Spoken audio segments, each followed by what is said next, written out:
प्रधानमंत्री नरेंद्र मोदी ने lakes Fridman के साथ पॉडकास्ट में आरएसएस से अपने जुड़ाव के बारे में बात करते हुए कहा कि मैं खुद को सौभाग्यशाली मानता हूं कि मैंने आरएसएस जैसे प्रतिष्ठित संगठन से जीवन का सार और मूल्य सीखा। मुझे उद्देश्यपूर्ण जीवन मिला। आपके जीवन का एक और महत्वपूर्ण हिस्सा यह है कि आपने जीवन भर अपने देश भारत को सबसे ऊपर रखने की बात कही है। जब आप 8 साल के थे तब आप आरएसएस में शामिल हुए, जो हिंदू राष्ट्रवाद के विचार का समर्थन करता है। क्या आप आरएसएस के बारे में बता सकते हैं और उनका आप पर क्या प्रभाव पड़ा? आप जो भी आज हैं और आपके राजनीतिक विचारों के विकास पर उनका क्या प्रभाव पड़ा? देखिए, एक तो बचपन में कुछ न कुछ करते रहना ये स्वभाव था मेरा। मुझे याद है मेरे यहाँ एक माकोसी, मुझे नाम बड़ा याद नहीं, वो सेवा दल के शायद हुआ करते थे। माकोसी सोनी ऐसे कुत्ते भी थे। अब वो एक बजाने वाली डफली जैसा रखते थे अपने पास, और देशभक्ति के गीत, और उनकी आवाज भी बहुत अच्छी थी। तो हमारे गांव में आते थे तो अलग अलग जगह पे उनके कार्यक्रम होते थे, तो मैं पागल की तरह बस उनको सुनने चला जाता था। रात रात भर उनके देशभक्ति के गाने सुनता था। मुझे मजा आता था। क्यों आता था वो पता नहीं है। वैसे ही मेरे यहाँ राष्ट्रीय स्वयंसेवक संघ की शाखा चलती थी। शाखा में तो खेलकूद होता, लेकिन देशभक्ति के गीत होते थे। वो मन को जरा बड़ा मजा आता था, एक मन को छूता था, अच्छा लगता था। तो ऐसे ही करके हम संघ में आ गए। तो संघ के एक संस्कार तो मिले कि भाई कुछ भी सोचो करो, अगर वो पढ़ते हो तो भी सोचो कि मैं इतना पढ़ूं मैं देश के काम आऊं। अगर व्यायाम करता हूं मैं ऐसा व्यायाम करूं, ऐसा व्यायाम करो कि मेरा शरीर भी देश को काम आए। ये संघ के लोग सिखाते रहते हैं।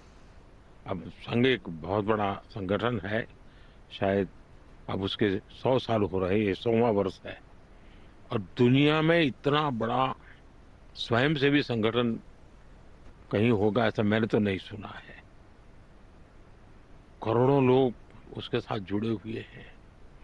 लेकिन संघ को समझना इतना सरल नहीं है। संघ के काम को समझने का प्रयास करना चाहिए। और संघ स्वयं तो एक पर्पज ऑफ लाइफ जिसको कहे, इसके विषय में आपको एक अच्छी दिशा देता है। दूसरा, देश ही सब कुछ है और जन सेवा ही प्रभु सेवा है। ये जो हमारे वेद काल से जो कहा गया है, जो हमारे ऋषियों ने कहा, जो विवेकानंद ने कहा, वही बातें संघ के लोग करते हैं। तो स्वयंसेवक को कहते हैं भाई तुम्हें संघ में से जो प्रेरणा मिली वो 1 घंटा शाखा है, वो स्वयं नहीं, यूनिफॉर्म पहनना वो स्वयं संघ नहीं है। तुमने समाज के लिए कुछ करना चाहिए। और वो उस प्रेरणा के आज ऐसे काम चल रहे हैं, जैसे कुछ स्वयंसेवकों ने सेवा भारती नाम का संगठन खड़ा किया है। ये सेवा भारती जो गरीब बस्तियां होती है, झुग्गी झोपड़ी में गरीब लोग रहते हैं, जिसको वो सेवा बस्ती कहते हैं।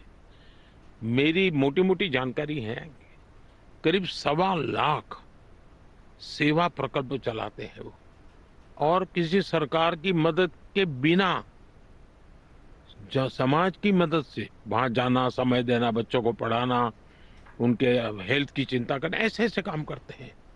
संस्कार उनके अंदर लाना,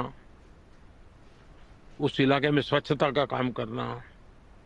यानी बिल्कुल 1.25 लाख एक छोटा नंबर नहीं है। वैसे कुछ स्वयंसेवक है संघ में से ही गढ़े हुए हैं, वो वनवासी कल्याण आश्रम चलाते हैं, और वो जंगलों में आदिवासियों के बीच में रह करके आदिवासियों की सेवा करते। 70,000 से ज्यादा वन टीचर वन स्कूल, एकल विद्यालय चलाते हैं। और अमेरिका में भी कुछ लोग हैं जो उनको लिए शायद $10 या $15 का डोनेशन करते हैं इस काम के लिए। और वो कहते हैं कि एक कोका कोला नहीं पीनी है इस महीने, एक कोका कोला मत पियो, और उतना पैसा ये एकल विद्यालय को दो। अब 70,000 एकल विद्यालय आदिवासी बच्चों को पढ़ाने के लिए करना। कुछ स्वयंसेवकों ने शिक्षा में क्रांति लाने के लिए विद्या भारती नाम का संगठन खड़ा किया। करीब 25,000 स्कूल चलते हैं उनके देश में, और 30 लाख से छात्रा एट अ टाइम होते हैं, और मैं मानता हूं तक करोड़ों विद्यार्थियों को, और बहुत ही कम दाम में पढ़ाई हो, और संस्कार को भी प्राथमिकता हो, जमीन से जुड़े हुए लोग हो, कुछ न कुछ हुनर सीखे, समाज पर बोझ न बने, यानी जीवन के हर क्षेत्र में वे, चाहे महिला हो, युवा हो, इवन मजदूर, शायद उन मेंबरशिप के हिसाब से मैं कहूं तो भारतीय मजदूर संघ है, शायद उसके 55,000 के करीब यूनियंस है शायद, और करोड़ों की तादाद में उनके मेंबर्स हैं। शायद दुनिया में इतना बड़ा लेबर यूनियन कुछ नहीं होगा। और सिखा कैसा जाता है, लेफ्टिस्ट लोगों ने मजदूरों की मूवमेंटों को बड़ा बल दिया। लेबर मूवमेंट जो लगे हैं उनका नारा क्या होता है, workers of the world unite, दुनिया के मजदूरों एक हो जाओ, फिर देख लेंगे, ये भाव होता है। ये मजदूर संघ वाले क्या कहते हैं, जो आरएसएस की शाखा से निकले हुए स्वयं सेवक मजदूर संघ चलाते हैं, वो कहते हैं वर्कर्स यूनाइट द वर्ल्ड। वो कहते हैं workers of the world unite, ये कहते हैं workers unite the world. Unite the world. ये कितना बड़ा वाक्य, दो शब्दों में इधर उधर है, लेकिन कितना बड़ा वैचारिक बदलाव है। ये संघ की शाखा से निकले हुए लोग अपनी रुचि, प्रकृति, प्रवृत्ति के अनुसार जब काम करते हैं तो इस प्रकार के गतिविधियों को बल देते हैं। और जब इन कामों को देखेंगे तब आपको 100 साल में राष्ट्रीय स्वयंसेवक संघ ने भारत के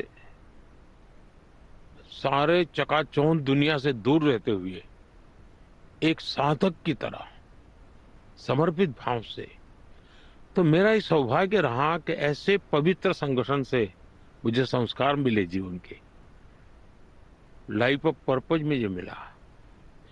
फिर मेरा सौभाग्य रहा कि मैं कुछ पल के लिए, कुछ समय के लिए संतों के बीच चला गया, तो हम मुझे एक आध्यात्मिक अधिष्ठान मिला, तो शिस्त मिली, लाइफ ऑफ पर्पज मिला, संतों के बाद आध्यात्मिक अधिष्ठान मिला। स्वामी आत्मस्थानंद जी जैसे लोगों ने जीवन भर मेरा हाथ पकड़ करके रखा, हर पल मेरा मार्गदर्शन करते रहे। तो रामकृष्ण मिशन, स्वामी विवेकानंद जी, उनके विचार, संघ के सेवा भाव, इन सब ने मुझे घड़ने में बहुत बड़ी भूमिका अदा की।